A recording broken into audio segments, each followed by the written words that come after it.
ఆ సంవత్సరం విజయనగరంలో చాలా చలిగా ఉంది. ఆ చలిని తట్టుకోలేక అందరూ కష్టపడ్డారు. అసలుకి ఎలా ఉందంటే మరో 5 ఏళ్లకి కావాల్సిన చలి ఈ ఏడాది పూర్తిగా వచ్చినట్టు ఉందే. శుభ్రమైన నెయ్యిలో కల్తీ చేసిన నెయ్యిని కలిపేసి లాభాన్ని పొందడమే నా లక్ష్యం. మీరు ఏం చేస్తున్నారు యజమాని?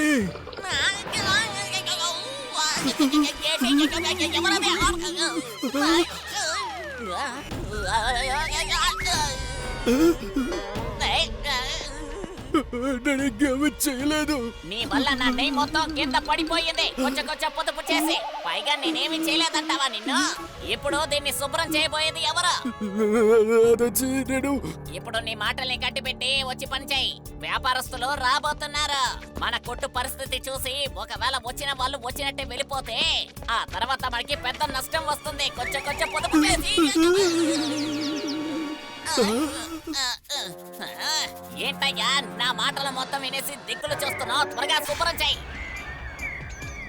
ఉడాంక గట్టిగా అరవడం విని అక్కడికి కొంతమంది వచ్చారు. వాళ్ళల్లో ఒకరు మహామంత్రి సారంగా కూడా ఉన్నారు. ఉడాంక ఎంతైతే చమత్కారో తెలివైనవాడో సారంగా కూడా అంతే తెలివైనవాడు. ఆయన న్యాయం ధర్మం కోసం రాజ్యం మొత్తం సంచారం చేయాలనుకున్నాడు.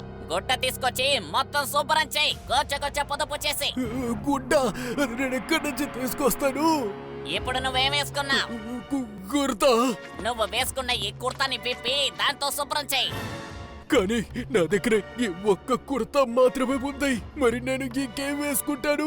అదంతా నాకు అనవసరం. త్వరగా చెయ్యాలి. నాకు కొంచెం నష్టం వచ్చినా కూడా నిన్ను వదిలే ప్రసక్తే లేదు. చూసుకో. ఆ తెలివైన ఉడాంక రమణ్కున్న ఒకే ఒక కుర్తాతో ఆ చోటుని శుభ్రం చేయమన్నాడు. అప్పుడు సారంగా ఉడాంకాకి ఒక గుణపాఠం చెప్పాలనుకుని ముందుకొచ్చారు.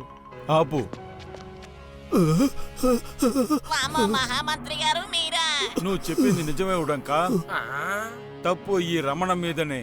ఇతను నీకు నష్టాన్ని ఏర్పరిచాడు. అందువల్ల దీన్ని శుభ్రం చేసి నష్టాన్ని సరికట్టాలి. మంత్రి గారు వర్తిల్లాలి. నేను కూడా ఇదే చెప్పాను. కొంచెం పొదుపు చేసి. ఆగవయ్యా, నేనింకా పూర్తిగా మాట్లాడనే లేదు. రమణ్ తన కుర్తాన్ని తీసి దీన్నంతా శుభ్రం చేస్తాడు. ఇంకా నువ్వు తను వెళ్ళిన తర్వాత ఆయన కుటుంబ బాధ్యతలన్నీ నువ్వే అంగీకరించాలి. అంటే అలాగైతే నువ్వు చెప్పిందంతా నేను వింటూనే ఉన్నాను. అదేంటంటే అప్పటి నుంచి నువ్వు రమణ్ దగ్గర ఒకవేళ ఇలా అయిపోతే, ఒకవేళ అలా అయిపోతే ఇలాగే చెప్తూ ఉన్నావు. కానీ ఇంతవరకు అలా ఏం జరగలేదు. అదే విధంగా ఒకవేళ రమణ్ తన బట్టల్ని విప్పేసిన తర్వాత ఆయనకి చలేసిందంటే, ఆ తర్వాత అతనికి ఒంట్లో బాగాలేకపోతే అలాంతా జరగకూడదు. అలాంటిదేదైనా ఇతనికి జరిగింది అంటే ఇతని కుటుంబ స్థితి ఏమవుతుంది? ఆయన కుటుంబంలో ఇతను మాత్రమే సంపాదిస్తున్నాడు. కానీ దీని గురించి నేను అస్సలు ఆలోచించలేదు. కానీ గినిదంతా వదిలే ఉడంక.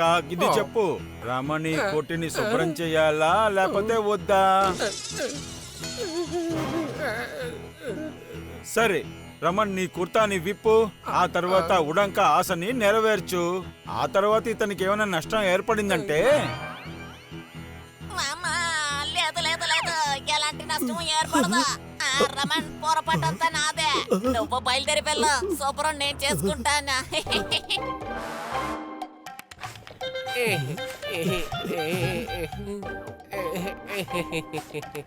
అదంతా సరే గాని రమణ్ దేన్ని కింద పడేశాడు? అది నెయ్యి.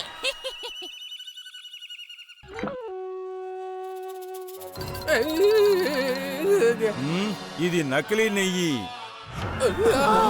నువ్వు మన రాజ్యంలో నకిలీ నెయ్యిని వ్యాపారం చేస్తున్నావా? మహామంత్రి గారు, ఈయన ఎప్పుడూ మాకు కల్తీ సరుకునే అమ్ముతున్నారు. ఇప్పుడు అర్థమైంది. ఈయన కల్తీ నెయ్యి తినే నా ఆరోగ్యం పాడైపోయింది. నా కుటుంబం కూడా. ఉడంకా, నువ్వు నకిలీ నెయ్యిని వ్యాపారం చేసి పెద్ద నేరం చేశావు. దీనికి శిక్ష అనుభవించాల్సిందే. నేను చెప్పే న్యాయం ప్రకారం నీకు దీనికోసం 3 శిక్షలు ఇవ్వబడుతుంది. 3 శిక్షలా? మహామంత్రి, నేను చాలా విన్నాను మీరు ఎప్పుడూ న్యాయం అయిపోయి నుంచుంటారు అని. కానీ నా విషయం మొత్తం తలకిందులైపోయిందే. నేను చేసిన ఒక పొరపాటుకి 3 శిక్షలా? ఇది ఎలా న్యాయం అవుతుందండి? అలాగైతే సరే, నువ్వు ఖచ్చితంగా శిక్ష అనుభవించాల్సిందే. నీకు ఒక ఆలోచన చెప్తాను. అదేంటంటే నువ్వు 3 శిక్షలలో ఒక శిక్షని నువ్వు ఎంచుకోవచ్చు. 3 శిక్షలు ఎలా ఉంటాయో చెప్తారా? ఒకటి, నీ కొట్లో ఉండే మొత్తం నెయ్యిని నువ్వే తాగాలి, లేకపోతే 100 కొరల దెబ్బలు తినాలి. అది కూడా వద్దంటే నువ్వు ఏం చేయాలంటే 1000 బంగారు నాణ్యాలు ఎవరెవరైతే నీ నకిలీ నెయ్యిని తాగి ఒంట్లో బాలేక ఉన్నారో వాళ్ళకి ఇవ్వాలి. ఇప్పుడు చెప్పు, ఏ శిక్షని అనుభవిస్తావు? కొరడా దెబ్బలు తినడం అనేది ఉడంకా వల్ల కాని పని. 1000 బంగారు నాణేలు ఆ పిసిని కొట్టివాడికి చాలా పెద్ద మొత్తమే. చాలాసేపు ఆలోచించాక అతనేమనుకున్నాడంటే నెయ్యి తాగడమే సులభమైన పని అనుకున్నాడు. శిక్షని ప్రారంభించు.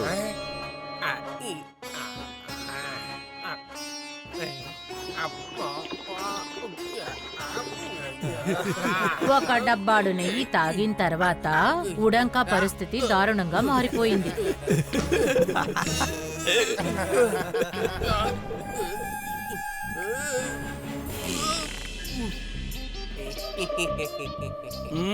ఏంటి ఆపేశావు?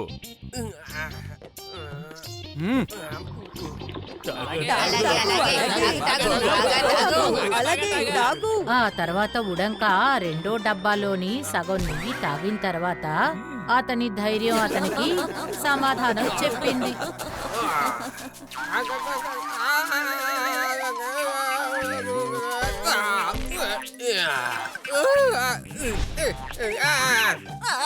మహామంత్రి గారు, ఇది నా వల్ల కాదు. దీనికి బదులుగా నన్ను మీరు కొరడాతో కొట్టేసేయండి. నీ ఇష్ట ప్రకారమే కానివ్వు. వీరులారా, వీడిని లోపలికి తీసుకెళ్లి కొరడాతో కొట్టండి. కొరడా దెబ్బల శిక్షని ఉడంకా స్వీకరించాడు.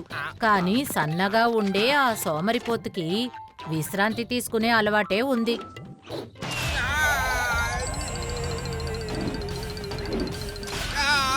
కొరడా దెబ్బలు తినడం తన వల్ల కాదు. కొన్ని దెబ్బలకే ఎవరైనా నన్ను కాపాడండి. కొంచెం పొదుపు చేసి నన్ను క్షమించండి. 1000 బంగారపు నాణాలు ఇవ్వడానికి సిద్ధంగా ఉన్నాను.